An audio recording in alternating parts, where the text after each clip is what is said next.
The Texas sunset stretched white across the open sky, turning the rodeo grounds gold and orange as the evening crowd began thinning out. Jake lingered near the fence line, pretending to check his phone but really just trying to avoid being noticed.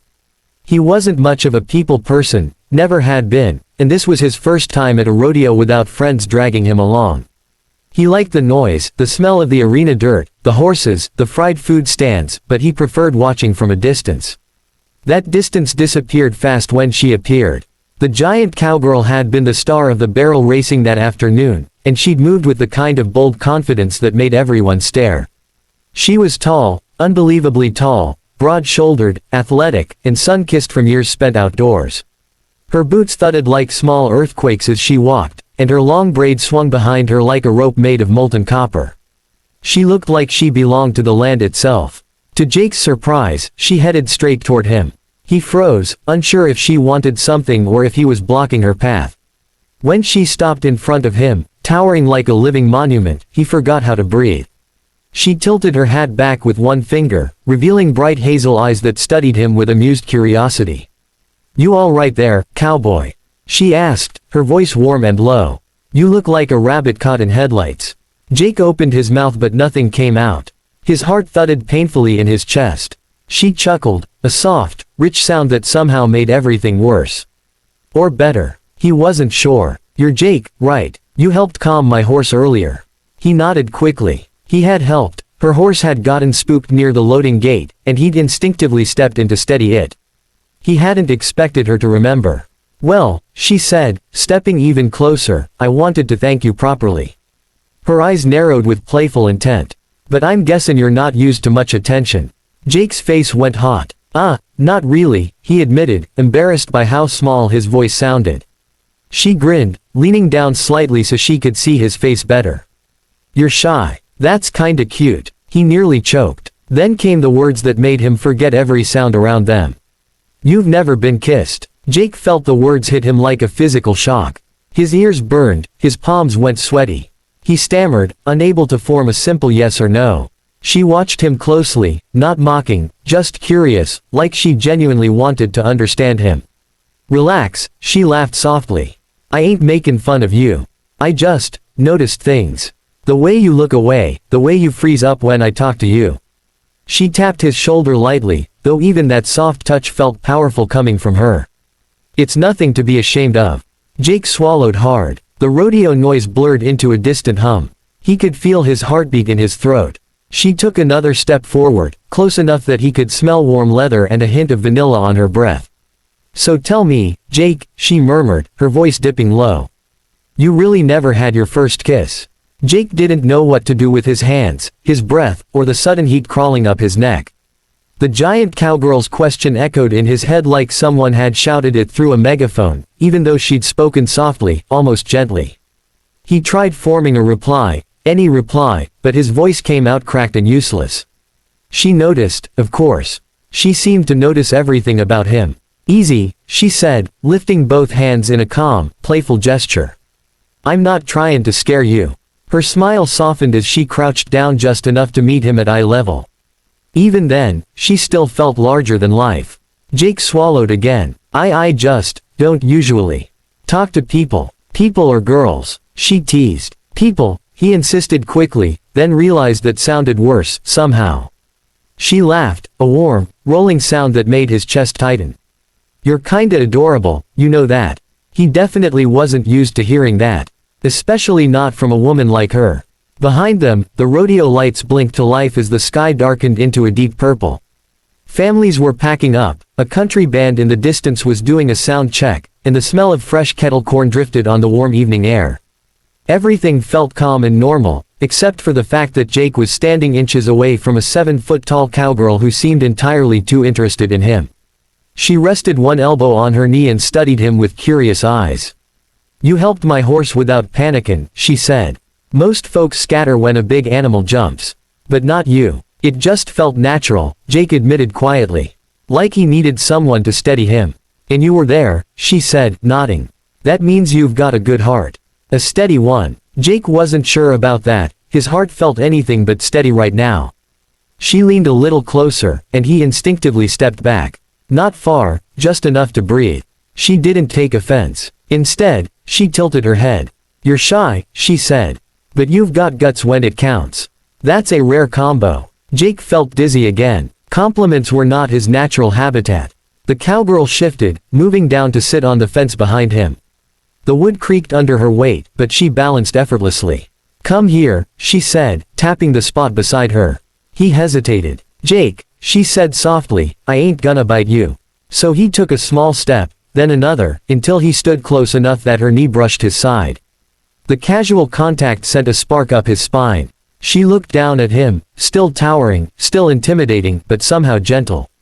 "You got this nervous energy," she said. "Like you're expecting me to judge you." He shrugged. "People usually do." "Well, I'm not people," she said simply. "And I'm sure as hell not judging." For a moment, the world felt strangely still.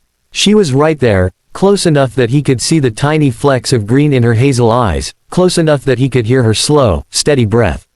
Then, with a small smirk, she lifted one eyebrow. "So, Jake," she murmured, teasing but soft. "Are you gonna tell me the truth or keep dodging my question?" Her voice dropped lower, warmer. "Have you really never been kissed?" Jake's pulse hammered so loudly that he wondered if she could hear it. Her question hung between them, warm and heavy in the cooling night air.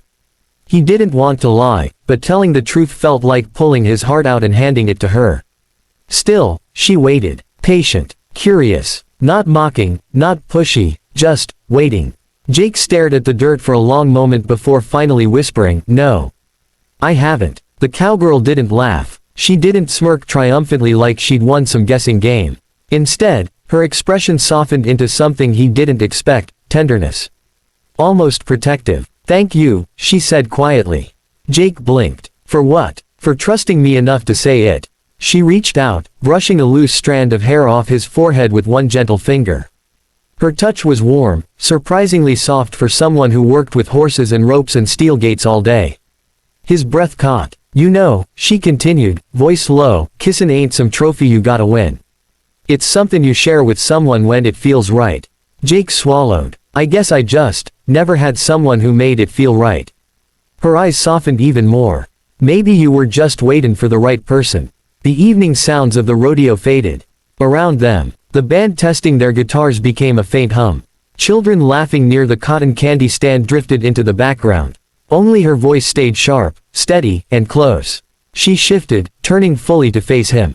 Her knees framed him without boxing him in, just bringing her closer in a way that felt strangely safe.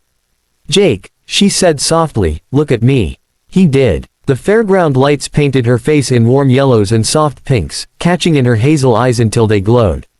Up close, he could see every tiny detail, sun freckles, faint dust on her cheek, a tiny scar near her eyebrow. She wasn't perfect. She was real. And breathtaking. "If you want your first kiss to be special," she murmured, "that's not silly. That's honest." Jake felt something in his chest crack open, quiet relief, maybe, or recognition. "I don't want to mess it up," he admitted. She gave a slow smile. "A kiss isn't something you mess up. It's something you feel." Her hand slid to his cheek, thumb brushing lightly along his jawline. He froze, but not from fear. More like he was afraid the moment would vanish if he moved too fast. "You're trembling," she whispered. Jake tried to laugh, but it came out shaky. "You're really close. That's kind of the idea," she said, teasing softly. Then her voice dropped into something quieter. More serious. "I'm not gonna kiss you unless you want me to. Not because you're shy, not because you feel like you should. Only if you truly want it." Jake stared up at her, heart pounding, breath shallow. No one had ever asked him what he wanted like he mattered. The world went silent. Her hand stayed on his cheek. Her eyes never left his. "Jake," she whispered, barely audible over the breeze, "do you want me to kiss you?" Jake didn't answer right away. How could he? His mind was caught between disbelief and something warmer, something brave. The giant cowgirl waited, still impatient, her hand warm against his cheek. She wasn't pressuring him. She wasn't teasing. She was simply offering a moment he'd never imagined having. And for the first time in his life, Jake realized he didn't want to run from it. He took a slow breath, steadying himself. His voice came out quiet but clear enough. "Yes, I want you to." The cowgirl's smile bloomed gently, not triumphant, just soft, pleased, touched. "All right then," she whispered. She leaned down slowly, giving him every second to change his mind. His breath trembled, but he didn't step back. Her fingers glided from his cheek to the back of his neck, large but impossibly gentle. The warmth of her hand grounded him. "Just breathe," she murmured. He did, and then her lips touched his. It was careful at first, a warm press, soft and steady, far more tender than he imagined someone her size and strength could be. Jake tensed, then slowly melted into it. Her thumb rubbed his neck softly, guiding him without overpowering. The world didn't explode or spin. Instead, everything inside him settled, like dust drifting into sunlight. When she finally pulled back, Jake stayed still, eyes half closed, trying to process the quiet warmth blooming in his chest. She chuckled softly. "You okay there, honey?"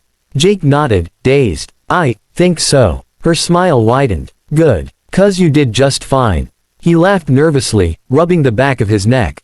"Better than I expected." "Better than you expected," she corrected. "I knew you had it in you." She stood, towering again, confident, broad-shouldered, powerful, but the intimidation was gone now. She wasn't a giant cowgirl looming over him anymore. She was the woman who gave him his first kiss under fairground lights. She offered her hand. "Walk with me. Fair's still alive. Could use some company." He took her hand without hesitating. Her fingers wrapped around his completely, swallowing his hand in warmth. They walked past the glowing carnival rides, the laughter, the smell of funnel cakes and roasted peanuts. She didn't rush. She matched her pace to his, swinging their linked hands gently. People glanced their way, mostly because she was impossible not to notice, but she didn't care. And, for once, Jake didn't either. She nudged him lightly with her elbow. "You know, you got a good heart, Jake. I like that." He smiled shyly. "I like you too." Her chuckle was low and pleased. "Well, good. Because I plan on seeing you again." Jake's heart fluttered dangerously. "Yeah, I'd like that." As they walked toward the Ferris wheel, she squeezed his hand once, reassuring, steady, a promise without words.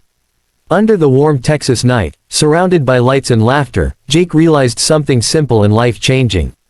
His first kiss wasn't about perfection. It was about who made it feel right.